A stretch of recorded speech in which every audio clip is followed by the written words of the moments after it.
નમસ્કાર દર્શક મિત્રો, 0 અવર્સમાં આપનું સ્વાગત છે।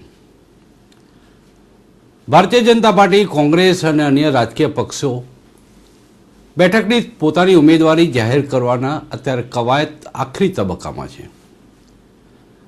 ભારતીય જનતા પાર્ટીને લાગે વર્ગે છે ત્યાં સુધી મોટાભાગની બેઠકો લગભગ જાહેર થઈ ગઈ છે। રાષ્ટ્રીય નેતાઓ કહી શકાય એ નેતાઓ ક્યાંથી ઇલેક્શન લડશે, સ્વાભાવિક છે કે આ એક જિજ્ઞાસા, કુતૂહલ માત્ર ભાજપના કાર્યકરો જ નહીં પરંતુ દેશની જનતાને પણ એ જાણવામાં રસ હતો કે નરેન્દ્રભાઈ ખરેખર ક્યાંથી ઇલેક્શન લડે છે। ભારતીય જનતા પાર્ટીનું માનવું છે કે નરેન્દ્રભાઈની લોકપ્રિયતા જે રીતે સમગ્ર દેશમાં છે, કોઈપણ બેઠક ઉપરથી ઇલેક્શન લડી શકે છે, પરંતુ કેટલીક સ્ટ્રેટેજીના ભાગરૂપે ચોક્કસ બેઠક ઉપર ઉમેદવારી કરે તો કેટલાક એના સમીકરણો, એ વિસ્તારના રાજકીય સમીકરણો બદલાઈ જતા હોય છે। ભૂતકાળમાં અટલ બિહારી વાજપેયીજી પણ 2 બેઠક ઉપરથી ઇલેક્શન લડ્યા છે, અનેક નેતાઓ લડ્યા છે। કટોકટી પછીના ઇલેક્શનમાં હાર પછી જ્યારે જનતા પક્ષની સરકાર ગઈ અને એ વખતે ઇન્દિરાજીએ પણ 2 બેઠકો ઉપરથી ઉમેદવારી કરી હતી।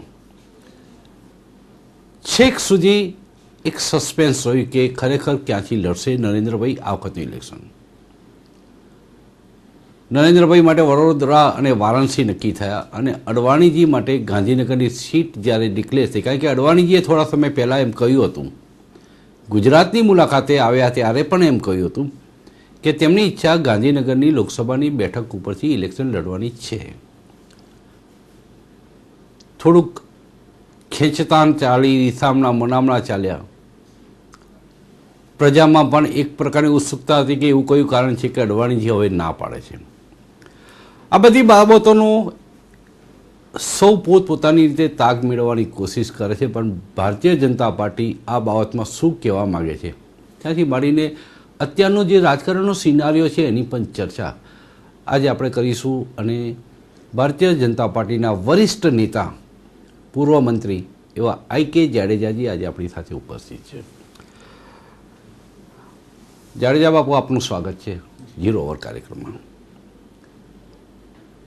અડવાણીજી હજુ નક્કી નથી થતું કે ગાંધીનગરથી લડશે કે કેમ। ભાજપની કેન્દ્રીય ચૂંટણી સમિતિએ તેમના માટે નક્કી કરી કે ગાંધીનગરની બેઠક ઉપરથી લડે। ભારતીય જનતા પાર્ટીના દિગ્ગજ નેતાઓ અડવાણીજીને મનાવવા માટે તેમના નિવાસ સ્થાને અત્યારે આંટાફેરા કરી રહ્યા છે, પ્રયત્ન કરી રહ્યા છે। સમાજમાં, એટલે ખાસ કરીને પાર્ટીમાં અને દેશમાં આ મેસેજ ભાજપ માટે કંઈક નુકસાન કરતા છે એવું નથી લાગતું કે ક્યાંક ભારતીય જનતા પાર્ટીમાં મતભેદો છે, મનભેદો છે, ક્યાંક ઉચ્ચાટ છે? આપનું શું કહેવું છે? અડવાણીજીને જ્યારે ગાંધીનગર સીટ ઉપરથી ભારતીય જનતા પાર્ટીના ઉમેદવાર તરીકે ઘોષિત કર્યા છે, ત્યારે ગઈકાલે પણ આખો દિવસ એ અટકળો ચાલી કે અડવાણીજી ક્યાંથી ચૂંટણી લડશે, શું ચૂંટણી લડશે, કેવી રીતના લડશે, અને મીડિયામાં આખો દિવસ એ અટકળોનો દોર ચાલુ રહ્યો। ખુદ અડવાણીજીએ પોતે ગાંધીનગર આવ્યા, ગુજરાતમાં આવ્યા ત્યારે અને અન્ય જગ્યાએ પણ પોતાની લાગણી વ્યક્ત કરી હતી કે મારી ઈચ્છા ગાંધીનગર લોકસભા સીટ ઉપરથી ચૂંટણી લડવાની છે। આમ છતાંય અંતે તો નિર્ણય કેન્દ્રીય પાર્લામેન્ટરી બોર્ડે કરવાનો હોય છે અને કેન્દ્રીય પાર્લામેન્ટરી બોર્ડે નિર્ણય કર્યો કે આદરણીય અડવાણીજી ગાંધીનગરની ચૂંટણી લડશે। ગઈકાલે ગાંધીનગર વિસ્તારના, કર્ણાવતી મહાનગરના જે કંઈ એમના સંસદીય ક્ષેત્રમાં આવતા કાર્યકર્તાઓએ, આગેવાનોએ અડવાણીજીની ઉમેદવારીને આવકારી છે, એમની જ્યારે જાહેરાત થઈ છે ત્યારે એને આવકારી છે। અને ગઈકાલે જેમ આખો દિવસ અટકળો જુદી જુદી ચાલ્યા પછી સાંજે એ વાતનો અંત આવ્યો કે અડવાણીજી ગાંધીનગરથી લડવાના છે, એમ આજે પણ મીડિયા જુદી જુદી અટકળો કદાચ ચલાવતું હશે, ચાલતી હશે, પરંતુ સાચી સ્થિતિ એ છે કે આ બધી જ ભારતીય જનતા પાર્ટી યોગ્ય સ્વરૂપની બાબતો કાર્યવાહી કરતી હોય છે અને કાર્યવાહીના અંતે અડવાણીજી ચોક્કસપણે ગાંધીનગરથી ચૂંટણી લડશે જ। કોઈપણ રાજકીય પક્ષની આંતરિક બાબત આ કહી શકાય, એ વાત સાથે હું 100% સહમત છું કે કોઈપણ પોલિટિકલ પાર્ટી હોય તો આ પ્રકારની ઘટનાઓ સહજ રીતે બનતી હોય છે, માટે લોકશાહી એને કહી શકાય। પણ એક અહેવાલ એવો આવ્યો બાપુ કે અડવાણીજી એમ માને છે કે ગાંધીનગરની બેઠક ઉપર પોતાને હરાવવા માટે કોઈ રાજકીય કાવતરું ઘડાવી છે. એક બીજી વાત, એમના મનમાં એક સંદેહ છે જે અહેવાલો મીડિયાના આવે છે. આ સીધો આક્ષેપ નથી મીડિયાના અહેવાલોની, એના ઉપર આપણે ચર્ચા કરી છે. ભાજપ શું માને છે, શું વિચારે છે, આપને પૂછી રહ્યો છું કે ગાંધીનગરની બેઠક આ વખતે જિંદગીની આ છેલ્લું ઇલેક્શન અડવાણીજીનું છે એવું એમના સમર્થકો માને છે. આ છેલ્લું ઇલેક્શન ગાંધીનગરનું મત વિસ્તાર તેમના માટે વોટરલૂનું મેદાન પુરવાર થાય એવી શક્યતાઓ છે. માટે કંઈક ભોપાલથી ઇલેક્શન લડવા માટે તેમની ઈચ્છા વ્યક્ત કરી છે. આ અહેવાલો અંગે આપની શું પ્રતિક્રિયા છે? જે ચર્ચાઓ ચાલી રહી છે ફક્ત ને ફક્ત મીડિયાના માધ્યમથી ચાલી રહી છે. અડવાણીજીએ ક્યારેય કહ્યું નથી કે ગાંધીનગરમાં એમને હારનો ભય છે કે ગાંધીનગરમાં એમને કોઈ પણ પ્રકારની મુશ્કેલી છે. આવું એમને ક્યારેય કહ્યું નથી.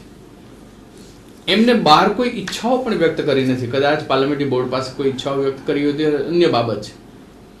પરંતુ ઘણી ટર્મથી, ઘણા વર્ષોથી અડવાણીજી પોતે જ્યારે ગાંધીનગર લોકસભા વિસ્તારમાંથી ચૂંટણી લડતા હોય, જીતતા હોય, ત્યારે પુનઃ ભારતીય જનતા પાર્ટી માટે ગાંધીનગરની સીટ એ ગ્રેડની સીટ છે અને ચોક્કસપણે ભારતીય જનતા પાર્ટી જીતતી આવી છે અને જીતવાની છે. અને એટલા માટે બાકી બધી અટકળો એ મને લાગે છે કે પ્રચાર માધ્યમો માટે કદાચ એ કોઈ યોગ્ય હોઈ શકે, પરંતુ ભારતીય જનતા પાર્ટી માટે કે અડવાણીજી માટે જરાય યોગ્ય નથી. અને ભારતીય જનતા પાર્ટી નિઃશંકપણે ગાંધીનગર લોકસભા સીટ જીતશે. અડવાણીજી ચોક્કસપણે ગાંધીનગરમાંથી સાંસદ બનીને કેન્દ્રીય લેવલે જશે. જાડેજા બાપુ, મીડિયા તો આ બાબતોથી ટેવાયેલું છે. મીડિયા ઉપર દોષ દેવાતો હોય છે, મીડિયાને આગળ કઠેડો ધરી મૂકી દેવાતો હોય છે. કેજરીવાલજી પણ મીડિયા પર આક્ષેપ કરે છે. ઘણા બધા રાજકીય પક્ષો નેતાઓ અવારનવાર તક મળે ત્યારે આ પ્રકારના, અમે જાડી ચામડીના છે એમ નહીં કહીએ, પરંતુ અમે સહજતાથી સાક્ષી ભાવે આ વાતને અમે લઈ લઈએ છીએ. એક નાનકડી વાત છે.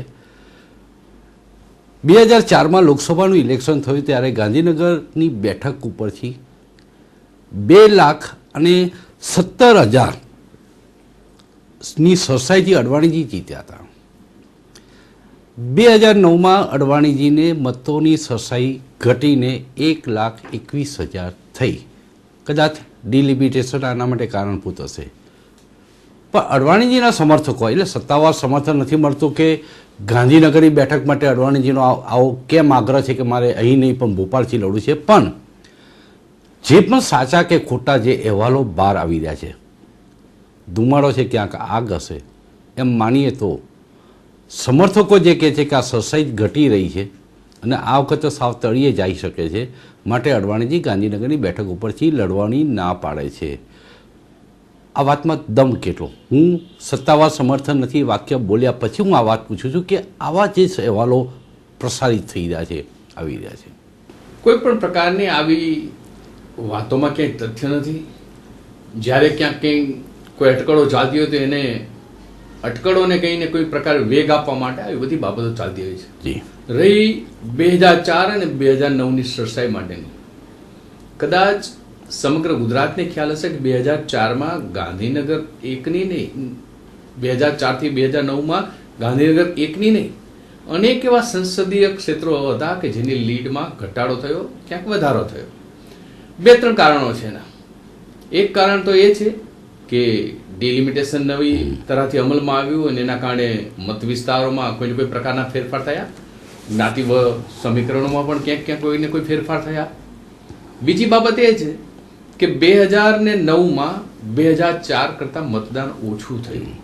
ગુજરાતમાં લોકસભાની ચૂંટણીમાં 2009માં મતદાન ઓછું થયેલું છે અને ઓછા મતદાનની પર્સન્ટેજ વાઇઝ જોઈએ તો લીડ એ કોઈ મોટો ઘટાડો થયો હોવાનું જાણવા મળતું નથી. આમ છતાં મેં કહ્યું એ મુજબ દરેક ચૂંટણી સમયે કોઈ એક જ કારણો કામમાં આવતા નથી. જ્ઞાતિસહ કારણો કામમાં આવતા હોય છે, સીમાંકનના ફેરફારો કામમાં આવતા હોય છે, મતદાન કયા પ્રકારનું થયું છે, કેવા વિસ્તારનું મતદાન વધ્યું છે, ભારતીય જનતા પાર્ટીના કમિટેડ વોટ્સ છે એનું મતદાન વધ્યું છે કે કોંગ્રેસ કમિટેડ વોટ્સનું મતદાન વધ્યું છે.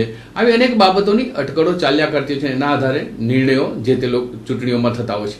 પરંતુ એ વાત સર્વ સ્વાભાવિક બાબત છે કે ગાંધીનગર લોકસભાની સીટ એ ભારતીય જનતા પાર્ટી માટે એ ગ્રેડની સીટ છે. ભારતીય જનતા પાર્ટીએ જીતતી આવી છે. કોંગ્રેસે ભૂતકાળમાં અનેક હીરો કહી શકાય એ પ્રકારના લોકોને ઉતાર્યા, જેની ખૂબ મોટી છબીઓ હતી. અનેક પ્રકારના આગેવાનોને ઉતાર્યા, રાષ્ટ્રીય લેવલના આગેવાનો.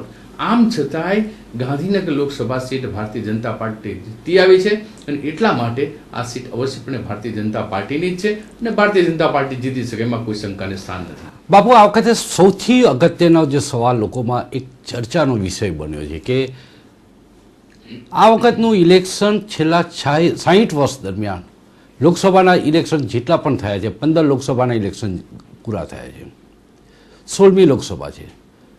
60 વર્ષ દરમિયાન જે ઇલેક્શનનો માહોલ ગરમાયો નહોતો, જેવી ઘટનાઓ આપણે જોઈ નથી, એનાથી આ વખતનું અલગ પ્રકારનું ઇલેક્શન છે.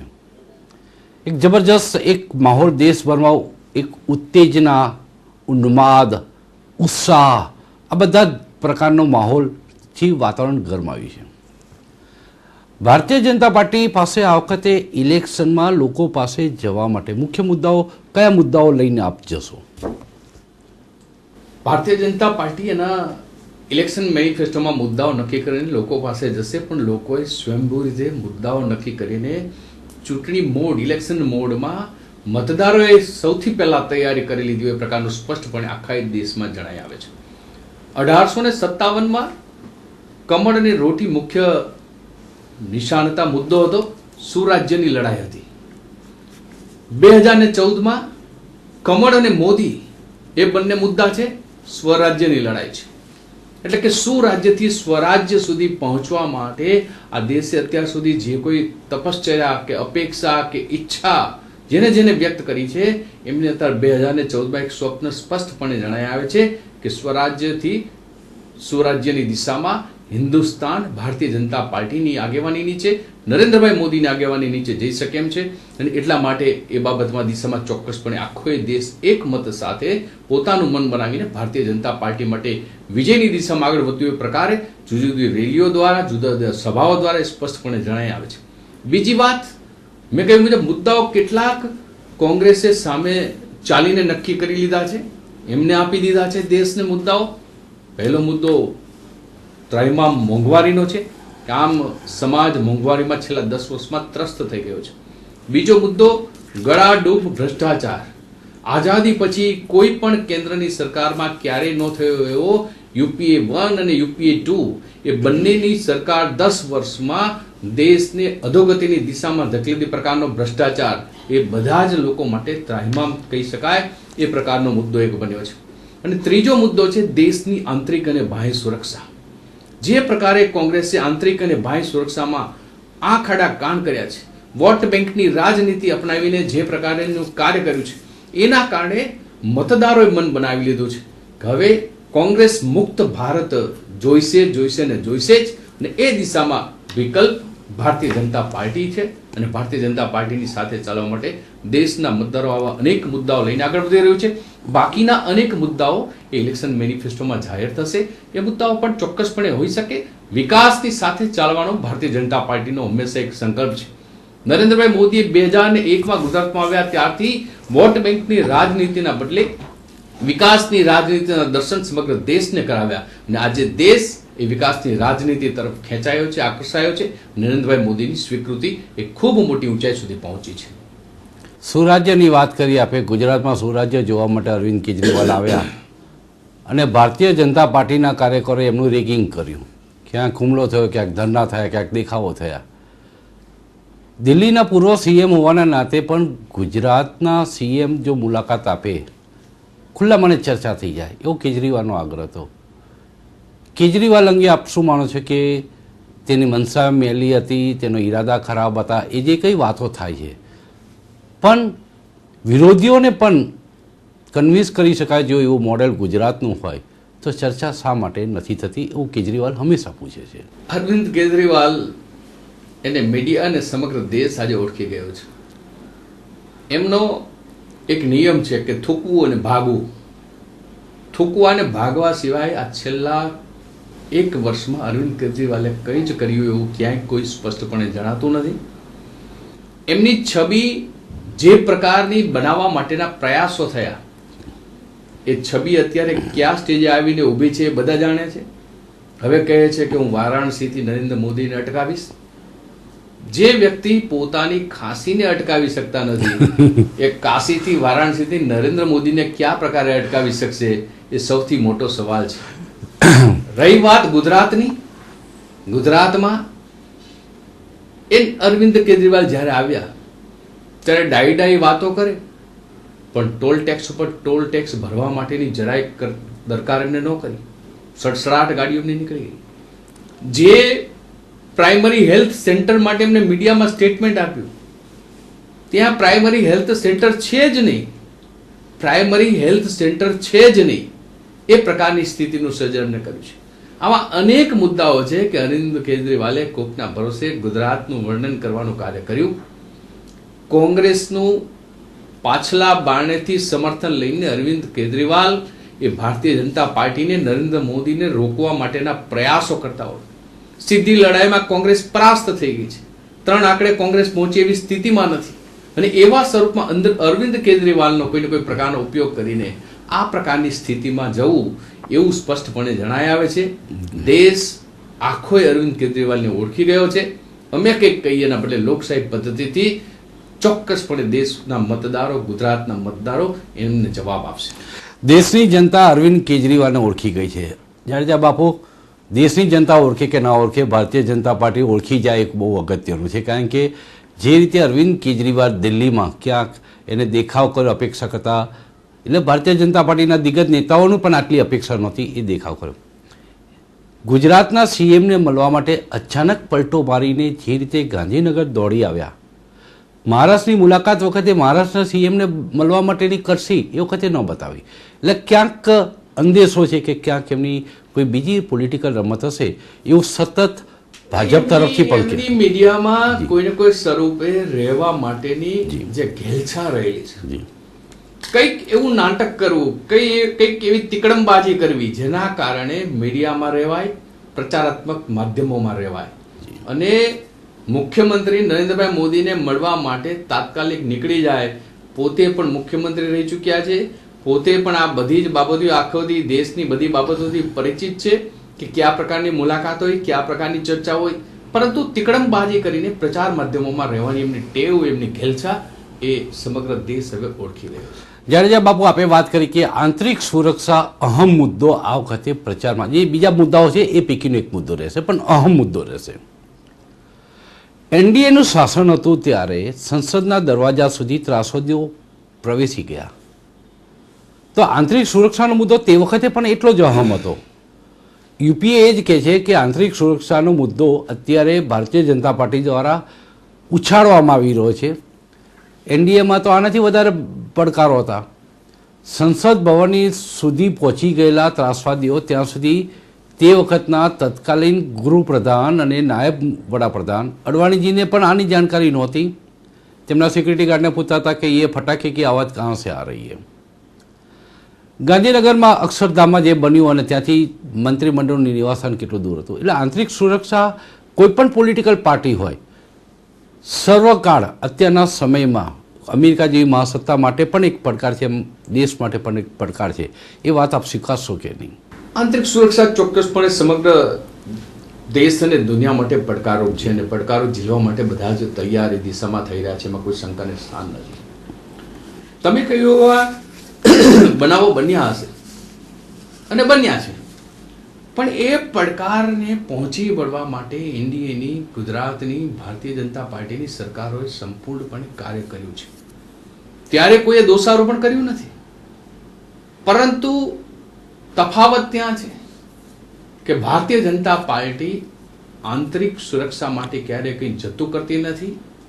જે લોકો એમાં સંડોવાયેલા હોય એમનો બચાવ ક્યારેય કરતી નથી. સમગ્ર દેશ આજે જાણે છે કે કોંગ્રેસ આંતરિક સુરક્ષાના મુદ્દે કયા પ્રકારનો ખિલવાડ રમી રહી છે, કયા પ્રકારના નિવેદનો કરી રહ્યા છે, કયા પ્રકારે એમને બાટલાવાલા કેસમાં કે એમાં નિવેદનો કર્યા, અન્ય બાબતોમાં મુઝફ્ફરપુર હોય કે બાકીની અન્ય બાબતોમાં હોય એમાં કોંગ્રેસનું સ્ટેન્ડ કયા પ્રકારનું રહ્યું છે. આખી દેશની કોંગ્રેસ ખુલ્લી પડી રહી છે કે વોટ બેંકની રાજનીતિના કારણે આંતરિક સુરક્ષાને ઢીલું કરવા માટે કોંગ્રેસ પંકાયેલી છે અને કોઈને કોઈ પ્રકારની કાર્યવાહી કરી છે. મહારાષ્ટ્રમાં મકોકાનો કાયદો આપે, ગુજરાતમાં ગુજકોકનો કાયદો ન આપે. આમ છતાં ગુજરાત સરકાર પહોંચી વળવા માટે તૈયાર છે. એનડીએનું શાસન હતું, પોતાનો કાયદો હતો, કંટ્રોલ કરવા માટે આંતરિક સુરક્ષામાં દેશની સુરક્ષા સામે લડનાર લોકો જે દેશને માટે ખતરારૂપ હતા એમની સામે લડવા પોતાનો કાયદો હતો. શું થયું? યુપીએ 1ની સરકાર 10 વર્ષ પહેલા પહેલી વખત જ્યારે પણ આવી, પહેલું કામ એને એ કર્યું કે પોતાનો કાયદો રદ કરવો જોઈએ. કોના માટે? પોતાનો કાયદો કોઈ વ્યક્તિ માટે હતો નહીં, એ દેશની સુરક્ષા માટે હતો. આવી અનેક બાબતો છે કે જેના કારણે ભારતીય જનતા પાર્ટી અને કોંગ્રેસ વચ્ચેનો સ્પષ્ટપણે તફાવત જણાય આવે છે. ભારતીય જનતા પાર્ટી આંતરિક સુરક્ષા, બાહ્ય સુરક્ષા, દેશની સુરક્ષા માટે હંમેશા પોતે એક જ વલણ લઈને આગળ વધે છે કે દેશની સુરક્ષા થવી જોઈએ, જ્યારે કોંગ્રેસ એના અલગ અલગ ત્રાજવામાં તોલવા માટેનો પ્રયાસ કરે છે. અને એ કાટલાઓ એમના અલગ અલગ હોવાના કારણે અનેક વખત કોંગ્રેસ અનેક નિવેદનો દ્વારા ખુલ્લી પડી ગઈ છે. કેન્દ્રીય મંત્રીઓ એમના એવા કેટલાય છે કે જેમને અલગ અલગ સમયે દેશની આંતરિક સુરક્ષાને ખતરો ઊભો થાય એવા નિવેદનો કર્યા છે. અને એટલા માટે દેશમાં આંતરિક સુરક્ષાનો મહત્વનો મુદ્દો એ લોકોના મનમાં સ્થાપી ગયો છે. જાડેજા બાપુ, એક સમય હતો કે ભારતીય જનતા પાર્ટી પાસે માત્ર 2 બેઠકો મળી હતી. અટલજી અને અડવાણીજીના યુગમાં ઘણી લાંબી મજલ કાપી અને આજે એ સ્થિતિ થઈ છે કે ભારતીય જનતા પાર્ટી એ નંબર 1 પાર્ટી તરીકે ઇલેક્શનની રેસમાં આગળ દોડી રહી છે. કયા નંબરે કેટલી બેઠકો મળે છે, શું પરિણામ આવે છે, સમય આપશે જવાબ. પણ કેડર બેઝ પાર્ટી ઓળખાતી ભારતીય જનતા પાર્ટીમાં જસવંતસિંહ નારાજ થયાના અહેવાલ છે. અડવાણી તો નારાજ થયા છે, હજુ રીસામણામણા ચાલે છે. કદાચ લેટ ગો કરીને પણ કોઈક વાત ઉપર, એક નિર્ણય ઉપર આવે અને અડવાણીજી ઘીના ઠામમાં ઘી ઢળી ગઈ છે એમ બહાર આવીને પત્રકારો સમક્ષ નિવેદન કરશે. અયોધ્યાના મહંત વેદાંતીએ પણ રાજીનામું આપ્યું અને બીએસપીમાં જોડાઈ ગયા. લખનૌમાં રાજનાથસિંહજી સામે લડશે. દાહોદના પૂર્વ ભાજપના સાંસદ તેઓ પણ રિસાઈ ગયા છે, રાજીનામું આપ્યું છે. કેડર બેઝ પાર્ટીમાં આ પ્રકારની ઘટનાઓને આપ કઈ રીતે જુઓ છો કે ક્યાંક અપેક્ષાઓ વધી છે, ક્યાંક મહત્વાકાંક્ષા જવાબદાર છે કે બીજા કયા પરિબળો જવાબદાર છે? પદ્મકાંતભાઈ, દરેક ચૂંટણીઓ તમે ભૂતકાળની લેશો, ચાહે લોકસભા હોય, ચાહે વિધાનસભા હોય, ચાહે અન્ય કોઈ પણ ચૂંટણી હોય, દરેક ચૂંટણીઓમાં દરેક રાજનીતિક પાર્ટીમાં કોઈ ને કોઈ પ્રકારની આવી બાબતો આવતી હોય છે. ભારતીય જનતા પાર્ટી એનાથી થોડી અલગ પ્રકારની વ્યવસ્થા છે. ભારતીય જનતા પાર્ટીમાં બધાને પોતાનો સૂર પાર્ટીની અંદર કહેવા માટેની તક પ્રાપ્ત થતી હોય છે અને કહેતા હોય છે. આમ છતાં ક્યાંક કોઈને કોઈ બનાવ બને તો ભારતીય જનતા પાર્ટી જે કંઈ શક્ય હોય એટલા પ્રયાસો કરતી હોય છે. અને આ બધા બનાવો જે તમે કહ્યા છે એ બધા બનાવો પણ એવું થયું વ્યક્તિ પોતે કંઈ બહાર આવીને કોઈ ખુલાસો કર્યો હોય કે કોઈ વાત કરી એવું નથી. માધ્યમો દ્વારા ચાલતું હોય, પ્રચાર માધ્યમો દ્વારા કે આનું આમ થયું, આનું આમ થયું, આનું આમ થયું. ક્યાંક સત્ય ઘટના પણ હશે, ક્યાંક અટકળો પણ હશે, પરંતુ અંતે તો દેશના મતદારોએ નક્કી કર્યું છે. આજે એ વાત હિન્દુસ્તાનમાં સ્પષ્ટપણે જણાઈ આવી છે. જુદા જુદા મીડિયાના સર્વે દ્વારા પણ એ વાત પ્રસ્થાપિત થઈ, જુદા જુદા માધ્યમો દ્વારા પણ એ વાત પ્રસ્થાપિત થઈ કે એનડીએની ભારતીય જનતા પાર્ટીની સરકાર બની રહી છે. મુખ્યમંત્રી નરેન્દ્રભાઈ મોદી વડાપ્રધાન પદ ઉપર સ્થાપિત થવા માટે જબરજસ્ત રીતે આગળ વધી રહ્યા છે. કારણ મેં કહ્યું મુજબ કોંગ્રેસ મુક્ત ભારત હિન્દુસ્તાન ઈચ્છી રહ્યો છે. નરેન્દ્રભાઈ મોદી જે પ્રકારે ગુજરાતનો વિકાસ કર્યો છે એવો વિકાસ સમગ્ર હિન્દુસ્તાન ઈચ્છી રહ્યો છે. અને એક આશા મતદારોમાં જન્મી છે કે હવે દેશનું ભલું કરી શકે એમ હોય, સુરાજ્યથી સ્વરાજ્યથી સુરાજ્ય સુધીની સાચી દેશની કાયાપલટ કરવા માટે કોઈ જો વ્યક્તિ સામર્થ્યવાન હોય તો નરેન્દ્રભાઈ મોદી છે. અને છેલ્લી જેટલી પણ રેલીઓ, સભાઓ બધું જોઈએ તો એ વાત પ્રસ્થાપિત સ્પષ્ટપણે થઈ કે આ પ્રકારની સ્થિતિ થઈ. હું એક નાનકડો દાખલો આપું કે કોઈ સભા હોય તો એમાં કોઈ ગાય આવી જાય તો પણ એ સભા વિખેરાઈ જાય. 2-3 હજાર લોકોની સભા હોય તો પણ ક્યાંક કોઈ એમ કહે કે ખૂણામાં કંઈક સાપ નીકળ્યો છે કે કંઈક બનાવ બન્યો છે તો પણ સભા વિખેરાઈ જાય છે. પટણા જેવામાં, પટણા વિસ્તારમાં જ્યારે નરેન્દ્રભાઈ મોદીની સભા હતી, આજુબાજુ બોમ્બ ફૂટતા હતા, અનેક લોકો લોહી લુહાણ થયા, આમ છતાં લાખો લોકોની સભા, જનમેદની સાથેની સભા એ ચાલી. એ બતાવે છે કે લોકોનો આક્રોશ સાથોસાથ નરેન્દ્ર મોદી માટે જે પ્રકારનું સમર્થન છે એ બધી જ બાબત પ્રસ્થાપિત કરે છે કે ચોક્કસપણે ભારતીય જનતા પાર્ટી શાસન પ્રાપ્ત કરવાની છે. એક નાનકડી વાત પૂછી લઉં છું. જંતર મંતર રોડ ઉપરથી યુપીએ સરકારનું શાસન ચાલે છે. આ આક્ષેપો અવારનવાર ભારતીય જનતા પાર્ટીએ કરેલા છે. ભારતીય જનતા પાર્ટીનું શાસન પણ એનું રિમોટ કંટ્રોલ કેશોકુંજમાં છે અને મોહન ભાગવતજી ભાજપ ચલાવી રહ્યા છે એવો આક્ષેપ કોંગ્રેસે પણ કરેલો છે. અડવાણીજી માનતા નથી તો નરેન્દ્રભાઈ કેશોકુંજમાં જઈને મોહન ભાગવતજીને મળે. મોહન ભાગવતજી ટેલિફોન કરીને અડવાણીજીને સમજાવે સંગમ શરણમ ગચ્છામી, સંઘની આજ્ઞા વિના ભાજપના નેતાઓ પાણી પણ પી શકતા નથી. તથ્ય કેટલું આ આક્ષેપમાં? કોંગ્રેસ મનગઢત આક્ષેપો કદાચ કરતી હશે, પણ સમગ્ર હિન્દુસ્તાન જાણે છે. અમે જાહેરમાં એ વાત સ્વીકારી છે કે અમે સંઘની વિચારધારા લઈને ચાલવાવાળા વ્યક્તિઓ છીએ. એક પરિવાર ક્ષેત્રનો એક ભારતીય જનતા પાર્ટી હિસ્સો છે અને વિચારધારા જ્યારે હોય ત્યારે સંઘ તરફથી ભારતીય જનતા પાર્ટીમાં કોઈ દખલગીરી હોય, કોઈ આક્ષેપો હોય કે ભારતીય જનતા પાર્ટીને કોઈ આદેશ હોય એવું ક્યારેય હોતું નથી. વિચારધારાનું મૂળ હોય ત્યાંથી માર્ગદર્શન અવશ્યપણે પ્રાપ્ત થતું હોય છે અને એકબીજા વિચારધારાવાળા એકબીજા વ્યક્તિઓ એ પ્રકારે પોતાનું મિલન કરે, વિચારોની આપ લે કરે તો એમાં કંઈ ખોટું હોતું નથી. આખરે તો સંઘની જે વિચારધારા છે એ વિચારધારાને વરેલો ભારતીય જનતા પાર્ટી એક પક્ષ છે અને એ પક્ષ સંઘની કોઈ પણ પ્રકારની સલાહ માર્ગદર્શન લે તો એ ઉચિત જ ગણાય છે. અંતિમ સવાલ. ઘણા વખત પહેલાં પીએમ પદના ઉમેદવાર આપણે ડિક્લેર કરી દીધા. સીએમ પદના ઉમેદવાર ગુજરાતમાં કોણ હશે? 2014ની લોકસભાની ચૂંટણીની તૈયારી અમે કરી રહ્યા છીએ. જી, અહીં ચર્ચા બધાનું લક્ષ્ય એક જ છે કે નરેન્દ્રભાઈ મોદી વડાપ્રધાન પદ પ્રાપ્ત કરે અને દેશને પરમ વૈભવના શિખર સુધી લઈ જવા માટેનો પ્રયાસ કરે. અને એ દિશામાં સ્પષ્ટપણે એ બાબત તરી આવે છે કે ભારતીય જનતા પાર્ટી તો સમય આવે ત્યારે નિર્ણય કરી લે છે. ભારતીય જનતા પાર્ટી નક્કી કરીને એમના વડાપ્રધાન કોણ હશે. કોંગ્રેસ 7 દિવસ સુધી એ જાહેર કરી શકી નથી કે એમના વડાપ્રધાન કોણ હશે. અને એટલા માટે જ્યારે ગુજરાતનો સમય આવશે ત્યારે ગુજરાતનો પણ ભારતીય જનતા પાર્ટી નક્કી કરી લેશે. હવે એ સમય આવ્યો છે કે સીએમ કોણ એ ચર્ચાનો વિષય ઇલેક્શન પત્યા પછી કે એ ગાળામાં લગભગ ચર્ચાનો વિષય બનશે. એટલો જ ચર્ચાનો વિષય વિરોધ પક્ષના નેતા કોણ. જો શંકરસિંહ વાઘેલા સાબરકાંઠા સીટ ઉપરથી ચૂંટાય તો આ ઇસ્યુ પણ ઊભો થશે. રાજકારણમાં જે રીતે માહોલ ગરમાતો જાય છે, જે રીતે ભારતીય જનતા પાર્ટીના નેતાઓમાં એક ગજબનો આત્મવિશ્વાસ આ વખતે દેખાઈ રહ્યો છે. આ વખતના ઇલેક્શન માટે કેટલાક લોકો એમ પણ કહે છે ન ભૂતો ન ભવિષ્યથી. ચર્ચાનો અહીં સમાપન કરીએ છીએ 0 ઓવર કાર્યક્રમમાં. 0 ઓવર કાર્યક્રમમાં ભાગ લેવા બદલ આપનો અભિપ્રાય આપ્યો, આપનો કિંમતી સમય આપ્યો. જાડેજા બાપુજી, આપનો ખૂબ ખૂબ આભાર. આ તે આજની વાત. આવતીકાલે એક નવા વિષય સાથે 0 ઓવરમાં ફરી ઉપસ્થિત થઈશું. મિત્રો, ત્યાં સુધી રજા આપશો. નમસ્કાર.